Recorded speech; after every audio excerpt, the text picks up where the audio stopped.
His name was Leroy Page, but everyone knew him as Satchel. God gave him a fastball, a quick wit, and a gift for showmanship that made his name immortal. Born in the segregated South, he rose to the top of the national pastime. He was the first black to pitch in a World Series. Like Louis Armstrong and Joe Louis, Page was a symbol of achievement and accomplishment for all black Americans. Satchel pitched for more than 40 years on makeshift rural sandlots and in major league ballparks against the best in the game.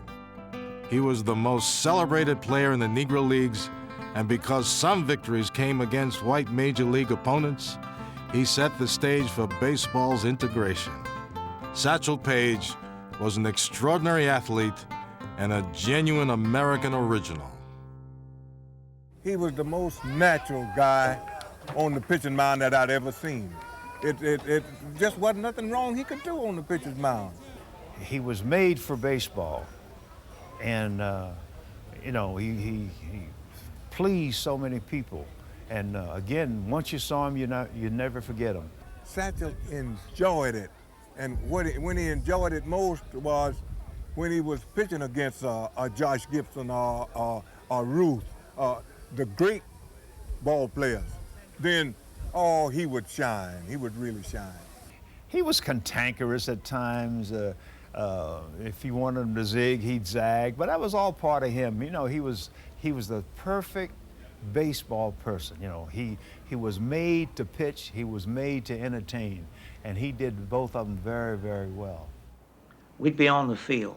Finally, somebody would say, "Hey, Satchel just showed up," and boy, it was just like the sun coming out from behind a cloud.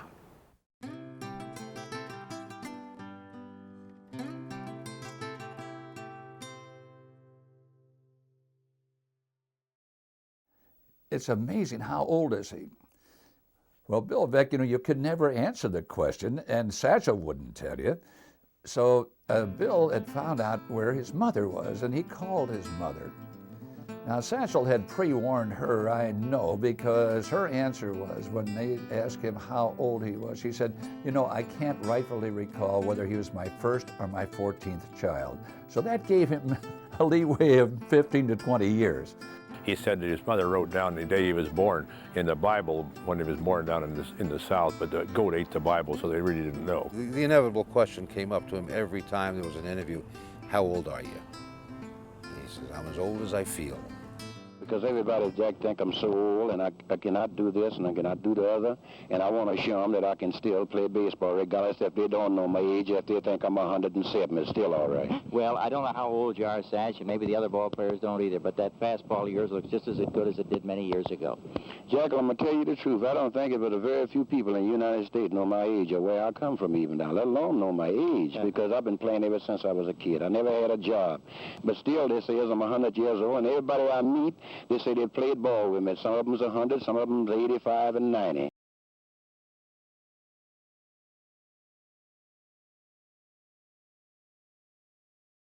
Well, I think the most accurate thing you could say about Satchel and people like Satchel in Mobile was that they didn't officially exist. That's how degraded they were. There were no records of them in the census, in the medical records, in any kind of city directories, which led, incidentally, to the great myth of his age, because no one could ever quite figure it out, although the information was there. But when Page was growing up, he was a non-citizen. He didn't exist, basically.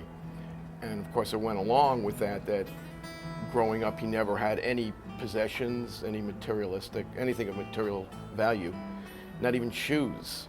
So when he talked about his childhood later on in life, about, shoes, they were for other people, he wasn't exaggerating. He had a way of exaggerating everything. But when he talked about growing up in poverty in Mobile, he didn't have to exaggerate. It was real. Page had a troubled childhood. It landed him on the wrong side of the law and into reform school. And if he wasn't the age that he was, if he was a little bit older, he wouldn't have gone to Mount Meigs juvenile detention hall. He would have gone to jail, and the whole story of Satchel Paige would have been different. So he had some good luck in the fact that he was young enough to actually benefit from it, because at Mount Meigs he was able to find another obsession, which turned out to be baseball. When he emerged from Meigs, he had the talent to enter professional baseball. Soon, he was signed by the Chattanooga Black Lookouts of the Negro Southern League. His exploits were the talk of these leagues. So he moved up gradually, and by the late 20s, he was in the Negro Leagues. And, you know, one of the great names in black ball, virtually weeks after he had started playing. That's how good he was. Newt Allen, considered by many the best second baseman of his era, remembered his first confrontation with a young fireballer. Our team first played against him. He struck out 19 of us at 3 o'clock in the afternoon. He threw just that hard. And his delivery was different. He came from the side, and he threw his leg up, and it looked like he was throwing around his leg. He was looking at his foot, and the ball was by you. He was an awful good pitcher. It didn't take long for Satchel to arrive at the highest level of black baseball when he joined the Birmingham Black Barons of the Negro National League in 1927. Jimmy Crutchfield, then a rookie outfielder, was one of his teammates. And the first game I played behind Satchel, we were playing the St. Louis Stars. They were considered the Yankees, the black Yankees of our baseball.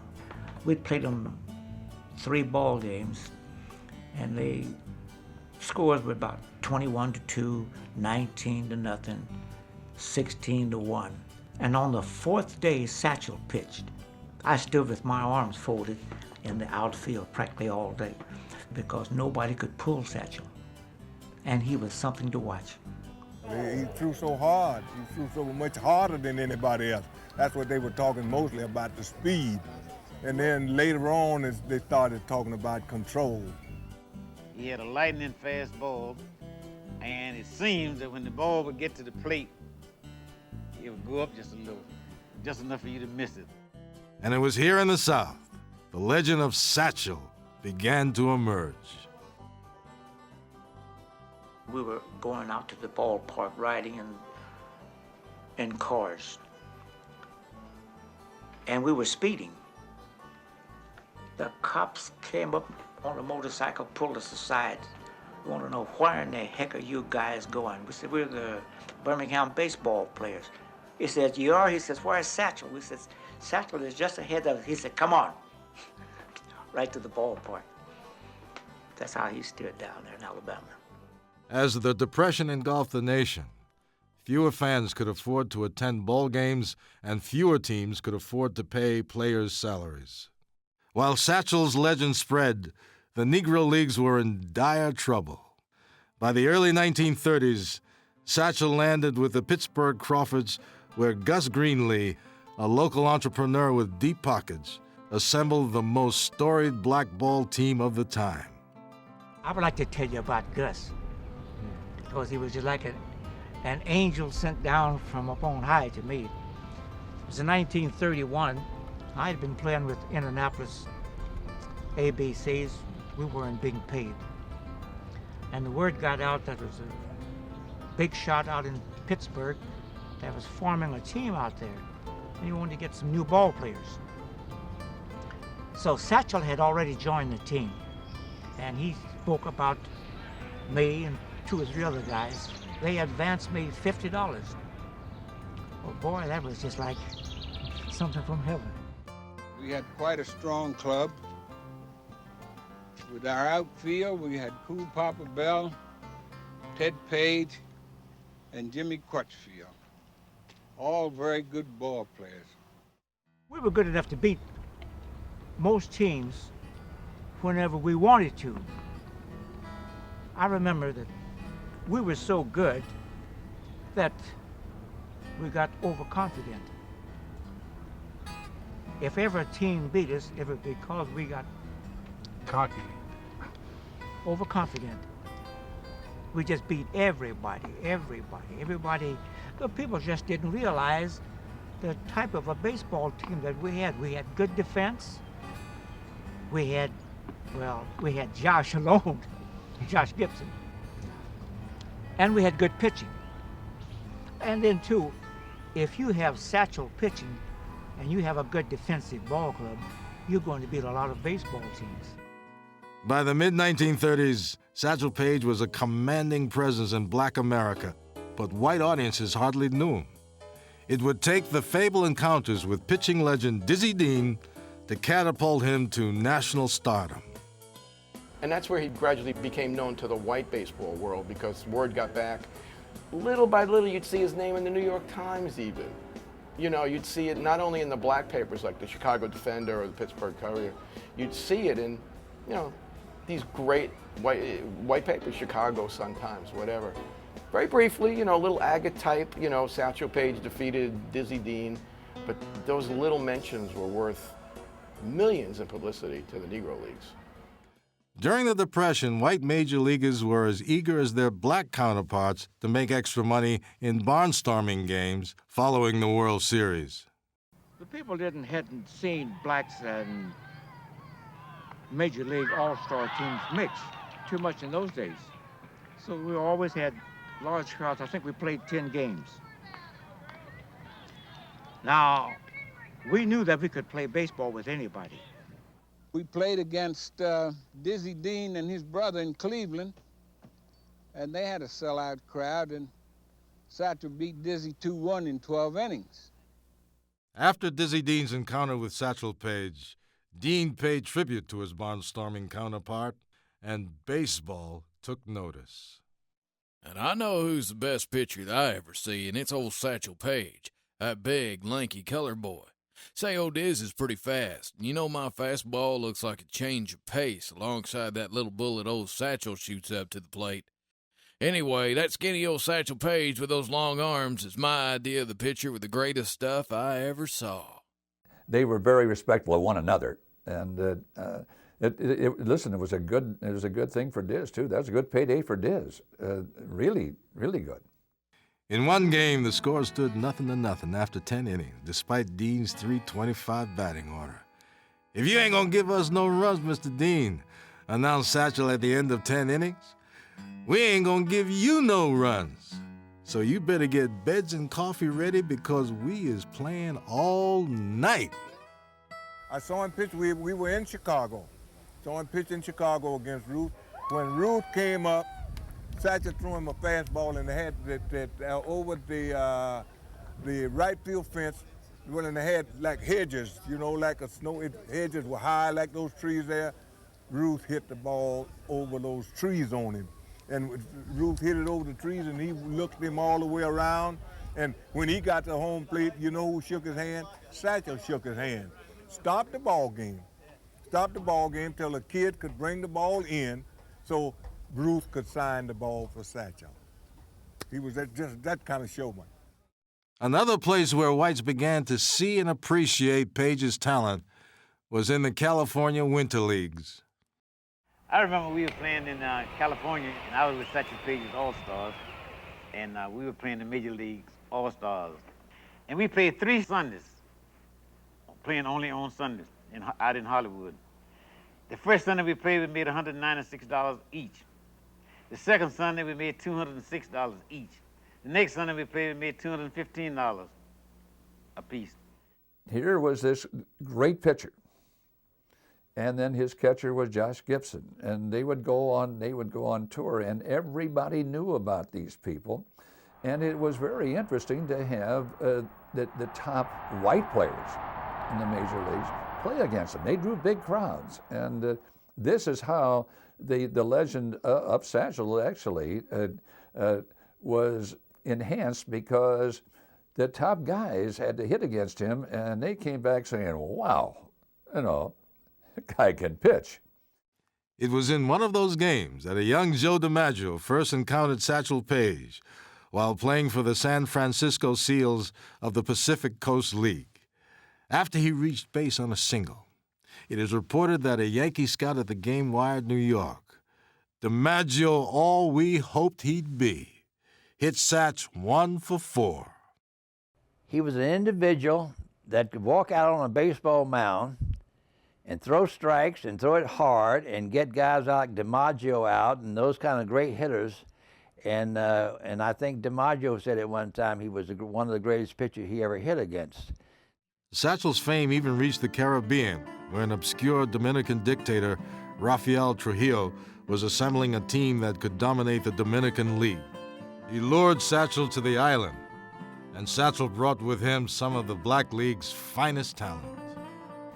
We went down to San Domingo, and one year, and I shouldn't say this, but I'm gonna say it. I like to broke up the Negro League because it's paying good money. It's paying good money down there. I had one of the world's greatest black baseball clubs down there, and we had to win. We didn't know we was playing in politics. The president of the team, he gave $100 for every pitcher winning game, and Satchel liked to pitch every game. He got all the best ball players, he thought, and for him to win, his team to win, that'd give him more prestige. I said to the president of the team, I want to pitch because Satchel, he want to pitch every week. We have 4 pitchers, so he's ready to pitch every game. One time we went over there to play him, and you know the ball players usually get together. We're all from the States. We'd go by where the ball players live and kind of socialize a little, talk about old times and things. And we went over there hunting for Satchel and them and couldn't find them. So a little kid on the street, they know all the business. He said, it's down in the Carcel, C-A-R-C-E-L, that's jail in Spanish. Trujillo had put them in jail that night before they're gonna play us so they wouldn't rouse around. After the series was over, Papa Bell told me the story. He says the general came up and said, you know, say, look, you play for the presidency. Say, we don't lose. So he's walking around and say, he took his big 45 out, boom, boom, down in the, court. Judge says, I said, I want to get the hell out of here. Say, how are we going to get away? But they were all scared to death. And I wonder what would have happened had they lost. One of the great unanswered questions in Satchel's life. Give us 25 minutes to get together and be on the dock. And we was together in 25 minutes and got us to Puerto Rico. And then a clipper, they come got us, and I never have been back no more outside of that.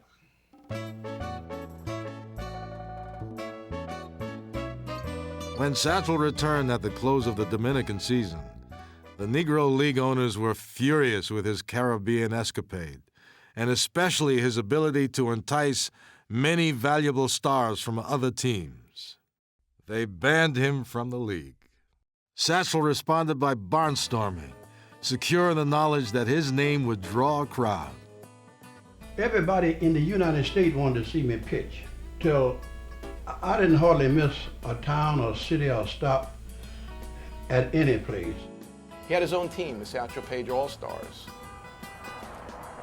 He actually outdrew Negro League teams later on when he would barnstorm. Satchel Paige was kind of a legend, but legendary because he toured the country year after year after year, and everybody knew about him. Soon, there was another call from south of the border. Mexico offered them such fabulous salaries. You see, there were 2 multimillionaires, the Pascual brothers, I believe the name was. So they got after our Negro players. He played, I think, on the Agrario team, and they were a terrible team, but the owners of the league wanted him to play for them so he could make them better, so that there could be competition. Everybody wanted to see Satchel, and that's what he was a drawing power. He was a drawing power for all the teams. It came down to the championship game. Satchel Paige pitching against Martin Dihigo. I mean, you talk about a matchup. These are the 2 greatest pitchers, arguably, in history, not only black history, but white history. And they hooked up in a scoreless duel, 7 innings, they each shut out the other team. Satchel could barely lift his arm. He had been hurting throughout that whole season in Mexico City, but he gave it everything he had. This was Satchel's last game for a while. Word trickled back to the United States that Satchel's arm was badly damaged and his future in doubt. There was just one team willing to gamble on Paige. Satchel hit his arm around 37, and Wilkie in 1938, Wilkie hired Satchel and sent him out west. We had a team, we call them the Little Monarchs. So we sent them west. They played in the Northwest, and they were barnstorming with this ball club. And they would, when Satchel would pitch 3 innings, you know, they wouldn't hit the ball because they for the show.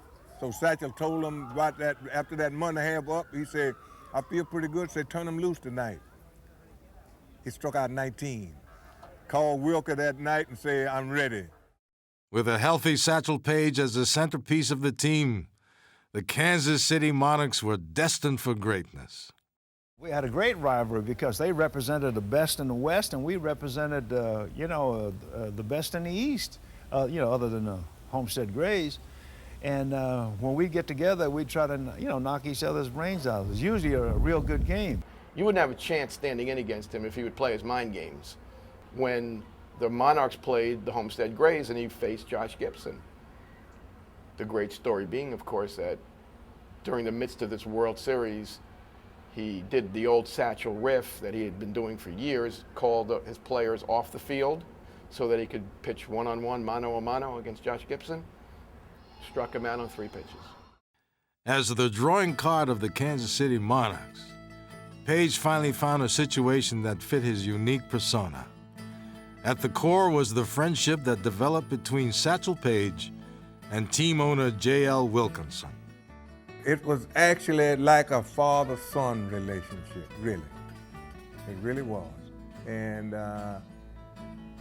he had great respect for Satchel, and Satchel had great respect for him. With Paige as their premier pitcher, Wilkinson's Monarchs began to dominate the Negro American League. Satchel must have been throwing that ball in his prime, that's 100-some miles an hour. See, with that ball club, he came back too. See, we got the Hilton Smith and the Andy Cooper, the Booker McDaniel. We got a ball club. In addition, a crucial element of Wilkinson's operation was barnstorming. And with Satchel Paige, Wilkinson had a star who could fill stadiums from Denver to Winnipeg. He arose to the occasion. I don't care where it was. And if there's a lot of people in the stand and you're playing a good ball club, he would do it. He would put on a show for you. And I think that's the reason why he developed that hesitation pitch. That was a crowd pleaser. And so anything to please the crowd, if you to strike out somebody in a crucial situation or to get somebody to hit into a double play, Satchel was always up for that, and very rarely did he fail. He was the most natural guy on the pitching mound that I'd ever seen. It just wasn't nothing wrong he could do on the pitcher's mound. Paige settled in Kansas City and married Lahoma Brown. He enjoyed the remarkable nightlife around 18th and Vine, where Count Basie's orchestra held sway over an unparalleled jazz scene. Paige was now at the pinnacle of celebrity in Black America. Kansas City has a thriving black population, but he liked to run in society circles because he used to be featured in the black newspapers on the society page because black baseball was high society to black culture in the 30s and 40s. With Wilkinson promoting his star pitcher to white and black fans, Satchel Paige became a national figure. Before the war, the average player in the Negro Leagues only made maybe $200 a month, and he was making $30,000, $35,000. So he was much better paid than everybody else because whenever they advertised him to pitch, you'd always have 5,000 or 10,000 more people in the stand. So they paid him very well. And at that time, he probably made the most money any baseball player ever made in the history of baseball. More than Babe Ruth, certainly more than Bob Feller, because he pitched all these exhibition games all over the world. As Satchel's reputation grew, important national magazines praised him. They raised the possibility that he would be the ideal candidate to integrate Major League Baseball. This was a time when the league was changing now, because society was changing and the baseball culture was changing. This is the 40s. We're getting close to integration here. On one occasion, Satchel set off a furor in the black press. He claimed he couldn't afford to join the major leagues and give up his considerable barnstorming income. He said, it might be better if we put an entire team of black players into the big leagues rather than scattershot one by one on different teams. And he was reviled for that, and he had to give an apology before the 1945 East-West game because people thought he was coming out against integration. When integration finally came, Brooklyn Dodger owner Branch Rickey decided not to sign Paige. Instead, he chose Satchel's rookie teammate Jackie Robinson. The two men were very different, and Satchel must have envied Robinson's good fortune. Yet, teammates remember Paige's joy at the news, which ended decades of segregation. He was so happy that Jackie was signed. They were so elated that somebody was signed. This is what Satchel got to be thinking. But to sign Jackie, sooner or later they gonna sign me, because I still got enough to offer. The signing of Jackie Robinson created an insatiable appetite among baseball fans eager to see the new black stars. Satchel Paige and Bob Feller took advantage of that interest with a major barnstorming tour. I had some of the best ball players, including Stan Musial with me, and Bob Lemon, Jim Hegan, Eddie Lopat, Mickey Vernon, who led the league in hitting a couple years. In left field, they had King Kong Keller from the Yankees. Center field, they had Stan the Man Musial. In right field, they had Big Jeff Heath from the St. Louis Browns. Their pitching staff was Bob Feller, Bob Lemon, Johnny Sane, and Big Mike Garcia. That was some kind of team, and we held our own with them. I thought, well, if I just got the best black players against the best white players because of the racial rivalry when this war is over. And we tour all over the United States and play in the major league ballparks above the Mason-Dixon line, which we had to do in those days. And we had two DC3s. We played 35 games in 28 days. We traveled around. We played in Yankee Stadium on a Friday night and a Sunday. We drew over 100,000 people at major league prices in two games. Everyone that I talked to that hit against him, you know, the outstanding hitters that were on, would be with the Bob Feller All-Stars after the thing they'd play Satchel Paige's group. Every one of them had, you know, great things to say about him, and he was really tough. You know, he arose to the occasion. I don't care where it was, and if there's a lot of people in the stand and you're playing a good ball club, he would do it. Frankly, I don't think I got a hit off him. But Satchel's a great pitcher, and he had great control. They tell me a story about down at Columbus, Ohio. Satchel was pitching down there, and they were in the outfield, and they told the outfielders saw they had a hole in the fence about this big, and they told Satchel that take him to dinner the next evening if he could throw that ball through that hole. And would you believe that he did it on the first pitch? After the war, the soldiers returned home, ready to enjoy the life they left behind. They embraced Major League Baseball. Finally, black fans also had heroes to root for. First, Jackie Robinson integrated the National League. Later in 1947, Bill Veeck, the dynamic new owner of the Cleveland Indians, signed Larry Doby, bringing integration to the American League. And so he signs Larry Doby. And he was amazed by the 15,000 letters threatening his life that he got that were all based in stupidity, bigotry, and prejudice. But the one that really got him was the genius who went to the trouble to put excrement in a box and mail it to him. Well, Bill Veeck asked me about Satchel. I said, well, I pitched against Satchel for years, and he certainly is good enough for a big league ball club, and we can use him. Paige had 2 strikes against him: his reputation as a troublesome individualist and the fact that he already pitched over 20 years. Bill Veeck wanted a winning ball club and was banking on Satchel's talent and baseball savvy. But first, he had to convince his manager, Lou Boudreau. So Dad took a pack of gum, put it on the plate, and invited Mr. Boudreau to watch Satchel Paige throw 7 out of 8 pitches across that pack of gum. Well, it wouldn't matter if Attila the Hun had been trying out for that club. Anybody with control like that, Boudreau was going to sign. And so, you know, he put on a very impressive display. Satchel was fearless. And Bill Veeck knew that you couldn't lose a quarter signing Satchel, because Satchel had enough to show. And all of those people that had been going to see Satchel, they got to come see him when he pitched in the major leagues. So the ones that had been going to see us in the East-West game and things like that, they were coming. And then the other people that had heard about Satchel, they were coming and they were curious too.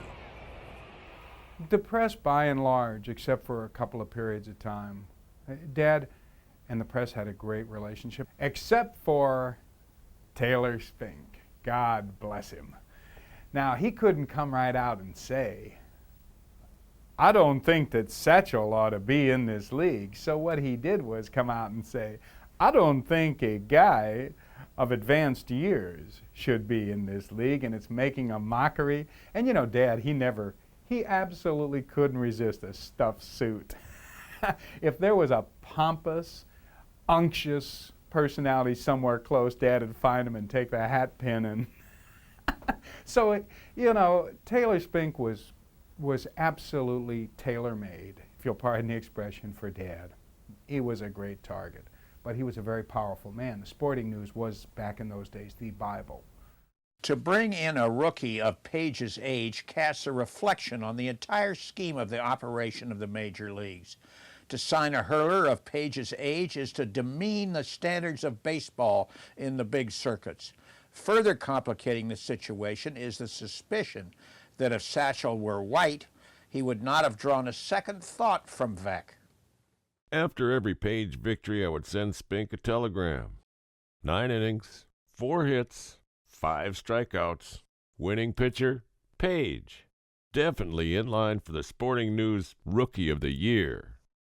The Sporting News will make no change in its original editorial except to express its admiration for any pitcher, white or colored, who at Paige's age can gain credit for 5 victories over a period of 6 weeks in any league, major or minor. But it cannot express any admiration for the present standards of Major League ball that makes such a showing possible. I was in Chicago one time. He beat the White Sox, and I think he shut them out. And the ballpark was more than full, Comiskey Park. He pitched great ball for us, and Satchel helped us a great deal. He still had real good stuff in 1948. 1948 was a remarkable year for Paige. He's a perfect relief pitcher because if you brought him in and you needed to have the lead protected, he wouldn't lose it. I think he only lost 1 game. And Lou Boudreau walks to the mound. That's all for Christopher, and he's motioning for Satchel Paige.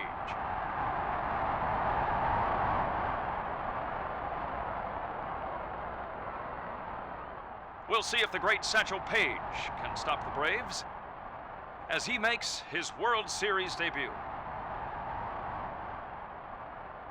Satchel winds and delivers. Home swings. It's a grounder to short. Boudreau to first, and that's it. Satchel Paige has done it. With Satchel's help, the Indians won the 1948 World Series, and Satchel Paige was named Rookie of the Year. Cleveland celebrated their beloved Indians with an unforgettable ticker tape parade. And for Veeck and his team, it was the culmination of a remarkable journey. However, the following year was far less successful for the Cleveland Indians, Bill Veeck and Satchel Paige. When he was with Cleveland, Mickey Vernon was able to wear him out. Hit him with reckless abandon. And we were trying to get that over, Satch, how come, you had so much difficulty with Mickey Vernon? He didn't know who Mickey Vernon was. And then we just said, well, he plays for, so number 17. Oh, that number 17, he's a bad man. He's a bad man. But in 1949, Satchel lost a little off his fastball, and we had to release him because he wasn't successful. Maybe so. But Satchel finished the season with a stellar 3.04 earned run average, with a club that slipped from first to third place. 1949 was also Bill Veeck's final year with the Indians. He was forced to sell the club, but by then baseball's greatest promoter and baseball's greatest showman forged a lifelong bond.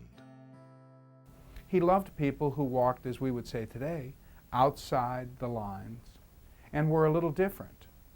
And those were the people that he related to because he walked outside the line. There were no lines as far as he was concerned because he, in his complexity, was a very simple man, and he connected in the most basic ways to Satchel Paige and also in the most eloquent. Bill Veeck loved Satchel Paige. He would have done anything for him and did very much for him. And my father admired Satchel Paige as a man probably more than as a pitcher. And that's an amazing thing. But he always would talk about his grace. Paige returned to Kansas City and once again took up the life of a barnstorming ball player with the remnants of the Negro League. Even at this stage of his life, he remained a powerful attraction. At the same time, Bill Veeck was trying to raise money to buy another big league franchise. There was something said about St. Louis. It was first in shoes, first in booze, but last in the American League. The Browns had a following, a small one, but loyal. Boy, they loved the Browns, and they were the underdog, and they tried real hard. And the amazing thing is that in those years, the Browns were really hard-pressed to draw over 350,000 people for the year. Veeck got his club in 1951. His goal, win games, entertain the fans, and pack the ballpark. He immediately signed Satchel Paige to a St. Louis Browns contract. He captivated the fans in St. Louis. They loved him. He got along extremely well with the players. So there was never any resentment or any problem there. And he was such a gracious elder statesman that, in fact, they loved the guy. He was a good showman in the sense that when he came in from the bullpen, he'd walk very slowly, just building up all our anticipation. And he would have probably made a very good actor on the stage. He was in demand at the various functions, and I can remember I went with him at one luncheon. And he was answering questions, and one of the questions from the audience was, well, Satch, you tell us to come on out and see you pitch, but we don't know when you're going to pitch because you're a relief pitcher. And he said, sir, he said, with this team, I pitch every day, so you can come out, you can see me. And I saw him many times with the Browns between 51 and 53. There is one time when I saw him in relief. He came in the ninth inning to protect a 10-9 lead over the Yankees, and the hitter, Johnny Sane, had 3 balls on him. They pulled Gene Bearden and sent in Paige with a 3-0 count, and he fanned Sane on 3 pitches. I tell you, that guy was incredible, incredible. He had great, unimaginable control.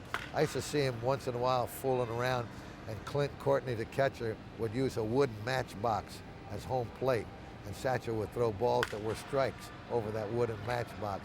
He had uncanny control. He had great knowledge of pitching. Of course, he was an old man when I met him, and he had been pitched in the Negro Leagues for years and years. By the 1950s, Vec's promotions were legendary, and his ageless pitcher, Satchel Paige, was a huge part of them. And so he thought that a guy of his advanced years ought to be sitting down when he wasn't working. So he put him in a rocking chair, because there was always a connotation of the grandfather, the kind of avuncular figure, sitting on the front porch rocking. That wasn't lost on Dad. And since Taylor Spink had declared that Satchel Paige was indeed a senior citizen and not worthy, well, you know, Dad could flick a little ash in Mr. Spink's eye by putting him on the dugout in a rocking chair, calling him Grandpa, and then having him walk in and strike out the side. Paige's value to the team increased as he began to play the role of elder statesman. Paige had a profound impact on his manager and younger teammates. Dad would say, Leroy, talk to them. Keep talking. Keep them loose and talk to the kids. Tell them about game situations. It's very simple. It's the best thing in the world. He was just a bench coach. They just didn't call it that. Satchel Paige was a great storyteller. And I can remember so many things that we would be going on the train from St. Louis to, say, New York. Well, Satchel would set up the camp in the Pullman area, and now the players would begin to assemble around him and talk, and he began to weave these stories. And I mean, the bigger the crowd, the larger the fish got that he caught, and so forth. That's Satchel Paige. He was so well versed in telling stories. He would keep my whole team up at night, telling stories all night long. And he would jangle along, and he always had a storyteller in his pocket, Tom Thumb. And he'd pull his pocket up like this, and you would talk to Tom Thumb. Tom Thumb would tell you stories. He would answer. And so you'd say, well, Mr. Paige, what was it like to pitch to Luke Easter? And he would say, well, let me talk to Tom Thumb and find out exactly what the story is. And you ask Tom yourself, and he put his hand in his pocket, and the pocket would come up, and you knew Tom Thumb was in there because Satchel was doing what he did to hitters. He was beguiling you, he was romancing you, and ultimately he was going to sting you. Paige's relationship with Vec gave Satchel a unique status. He would do anything for Satchel Paige. I can tell you some stories about Satchel Paige, and where I would find him a amount of money, you know, for not doing the same things everybody else on the team were doing. And Bill would never take a nickel of his money. He was tough following the rules that everybody else wanted to follow. That's all. Now, once he put the uniform on and all you do is hand him the ball and he'd go out and pitch Satchel, he would do that, but you couldn't tell him how to pitch, or you couldn't tell him anything, because he had his own style of pitching, and Satch did it his way. Sugar Cane, one of our pitchers, said to me, in one of our meetings, he said, Marty, why do you make us run up and down the track here and Satchel Paige don't have to do this? Sugar, you got me there, but I'll tell you one thing. When you get 65, you can do what he does too. Paige compiled an admirable record in St. Louis despite the Browns' modest talent, and Casey Stengel selected Satchel for the All-Star team. The following year, he had 10 saves for the hapless Browns. Prior to the 1954 season, Vec was forced to sell the Browns to a group of investors who wanted nothing to do with Satchel Paige. Once again, Paige returned to the barnstorming circuit in the upper Midwest, but by then, that world had changed too. He now pitched for the Harlem Globetrotters and even more obscure teams, just to feed his family. Thus, it was a great relief to Paige when Bill Vec acquired the Triple-A Miami Marlins in 1956. Vec's first call was to his old friend, Satchel Paige. Let me ask you this, Satch. You know, a great many years ago, not too many years ago, you pitched for Cleveland up there and did a tremendous job for them. Do you feel that right now that you can throw that ball just as good as you could then? Yes, I do, Jack. I really believe I can throw it just like I did then. I throw it a little better because I don't got a little older and I know more men. See, everybody come up on me. It's the first decade, and this is about my seventh. He was a celebrity when he came down here because everybody knew Satchel Paige. And then I played against him when he pitched at Miami of the International League when I was with Montreal. And Satchel was playing for Miami. So I got to see a legend. He was a tremendous pitcher and a tremendous person. And boy, to say that, hey, I knew Satchel Paige, that's quite a thing. He was a situational type pitcher. He had a rubber arm, could pitch every day if you needed him to. Whatever he was needed for, he did. If they needed him to come in and pitch the ninth inning in relief one night and start the next day, he would do it. Because it would take about 2 shakes of the arm and he would be ready to pitch again. It was unbelievable. The Satchel Paige Bill Veeck promotion team was rolling as well. He dropped in and Satchel Paige dropped in, both via helicopter. At the time that it happened, it was the largest minor league crowd in history, 56,000 and change. The Marlins were playing the Columbus Jets at the time. And of course, playing at the Orange Bowl, there had never been a baseball game in the Orange Bowl at that particular time. And nobody really complained about having to sit maybe 800 feet away from home plate. But it was just a great night. And the Marlins won the game. Sash, do you like to pitch down here in Miami where it's good and hot? Yes, I like it. I like it very well down here. I can just get off the bench and pitch down here. Satchel Paige intrigued baseball fans throughout the International League from Montreal to Havana.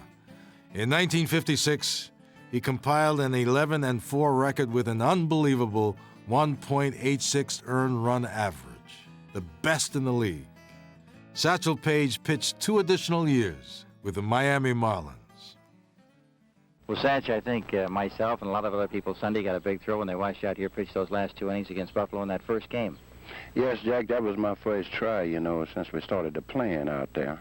But I wasn't quite at myself at that time. All I had was control. I didn't have nothing on my fastball. You look pretty good to me, and I think that a lot of people figure, well, maybe this is Satch's last year. Maybe he's not going to be as good as he was last year. But I think you showed him out there Sunday that you're just as good, if not better, than you were last year. Well, I try to keep up like that. But, Jack, I don't think this is my last year. I think I can play baseball about 15 or 20 more years. 1958 was Satchel's last season with the Miami Marlins. The new management proved less understanding of Satchel's undisciplined ways and even cut his salary despite winning 10 games. It was time for Satchel to move on. The first stop was Durango, Mexico, where Satchel Paige, the actor, co-starred with Robert Mitchum in a post-Civil War epic, The Wonderful Country. I don't know what to do. I don't know where I am. I don't know nothing. How many Apaches were there, Tobe? About 20. And not Fuego? Some sub-chief named Maggis. So did you get Maggis? Get him? Didn't even see him. He remained in the public eye with a much-touted autobiography, Maybe I'll Pitch Forever. It was as important as the Saturday Evening Post article that comes out in the mid-50s, which has Satchel's rules. Don't look back. Don't angry up the blood with fried meats. Go easy on the vices. The social ramble ain't restful. No, this is the zen of Satchel Paige. And it only happens when the white media is ready to accept him. And in 1965, he had one more day in the limelight. Charlie Finley hires him to pitch 1 game, come out of retirement, pitch 1 game for the Kansas City Athletics. Originally, they had him just in the bullpen in a rocking chair. This was going to be the gig, That didn't go down too well among the fans. They were chanting for Satch. They wanted him to come in. He pitched a ball game against Boston. He gave them 1 hit, the innings that he was in there, and you know who got that hit? Yastrzemski, double off the left field fence. That's the only hit he gave up. And this guy got to be 50-something years old. Paige delivers. Bouncing ball to the shortstop's right. Campaneris digs it out. Strong throw to first base. He got him. 3 up and 3 down. Paige has retired 7 in a row. Satchel Paige bowed out of Major League Baseball that night. The 3 scoreless innings in Kansas City were a fitting conclusion to his big league career. It was now time to assess his ultimate place in the game. Everybody had heard a lot about Satchel Paige and Josh Gibson. And so people started writing in and asking, why weren't they in the Hall of Fame? Why weren't they there? The pressure for admission of Negro Leaguers to baseball's Hall of Fame became overwhelming. I was inducted the same year along with Jackie Robinson in 1962. It was time. Time was overdue. Paige's stellar record and reputation made the strongest possible case for admitting Negro Leaguers into the Hall of Fame.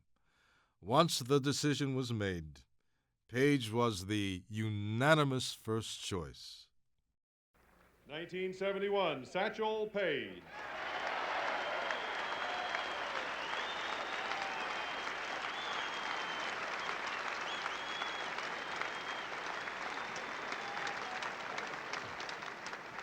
I would tell you if I knew how old he was, but I don't. At the end of his life, Satchel had the satisfaction of knowing he opened the doors for others of his generation to enter baseball's Hall of Fame. And his unique and brilliant life in baseball would never be forgotten. Because he's a legend, one of a kind. There'll never be another one like him. Tall, gangly. He was made for baseball. And, he pleased so many people. And again, once you saw him, you never forget him. So I think that's why and he pitched for so long. That's why people will always remember him. So we have to cherish people like Satchel Paige for what they did, for what the game has become. Guys who played for the purity of the game, but also a man like Satchel Paige who realized what it could do for him as a man. It could make him a man that he never thought he could be when he was growing up in Mobile. Doing that as a black man in the 20s, 30s, and 40s was probably the hardest thing any American could do. Yet he did it with such elan and such style that he's remembered today, and he'll be remembered 1,000 years from now. Satchel would have been in the top 10 pitchers, maybe the top 20, maybe the top 5. He's one of the best pitchers in history, had great control, great stuff, very smart, knew the hitters, had great delivery, and was very, very, very deceptive. He's the only man who ever threw 35 pitches, 35 different identifiable pitches. And he had easily 100 times that many retorts. Watch your set.